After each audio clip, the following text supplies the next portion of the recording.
BSACI digital learning অ্যাপটা install করা আছে? হ্যাঁ, ওটা অ্যাপটা ইনস্টল করা আছে। আপনার নাম? মৌমিতা ঘোষ, রিষড়া থেকে আসছি। আচ্ছা, আপনি কি ফার্স্ট টাইম বিএসএসিআইতে অফলাইন ফার্স্ট টাইম। আচ্ছা, সেই ক্ষেত্রে আপনি বিএসএসিআইকে চিনলেন কীভাবে? ফেসবুক থেকে পেয়েছি আপনাদের এটা। আচ্ছা, আমাদের যে চ্যানেলসগুলো রয়েছে, ইউটিউব চ্যানেল বা ফেসবুকের চ্যানেলসগুলো, এগুলো আপনার জন্য কতটা হেল্পফুল হয়েছে বা এখানে কতটা ইনফরমেশন পেয়েছেন? আমি ইউটিউব থেকেও পেয়েছি, ফেসবুক থেকেও পেয়েছি। তো ওখানেই আপনাদের আজকে বললো একটা হবে, অফলাইনে মিট আপ হবে, এখানে এসে যোগাযোগ করতে বললো। আর আপনাদের ইউটিউবে আমি অনেকগুলো মানে ওই একজন ম্যামের ইংলিশ ক্লাসটা দেখছিলাম একজন, সেখানে কোশ্চেন অ্যান্সার সলভ করছিলেন নেক্সট প্রিভিয়াস ইয়ার্সের, ওখানে ওইটা দেখেছি।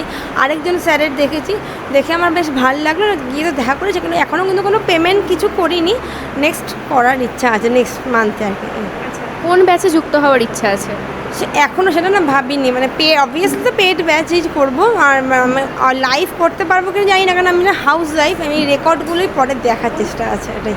হ্যাঁ, যেহেতু লাইভ ক্লাসের পাশাপাশি রেকর্ডেড ক্লাসগুলো আসে, এই যে সিস্টেমটা আমাদের, আপনার কি মনে হয় কতটা হেল্পফুল হতে চলেছে? ভীষণই, মানে একজন হাউস ওয়াইফের পক্ষে সবসময় লাইভ ক্লাসে জয়েন করা, আমার একটা ছোটো বাচ্চা আছে, মানে একজন ব্যাচেলার ছেলে বলুক মেয়ে, তাদের পক্ষে সম্ভব, ম্যারিডদের পক্ষে প্রচণ্ডই ডিফিকাল্ট। সেই জন্য এটার জন্য ভীষণ ভালো হয়েছে ম্যারিডদের জন্য, যারা জব করে তাদের জন্য খুব উপকার হয়েছে।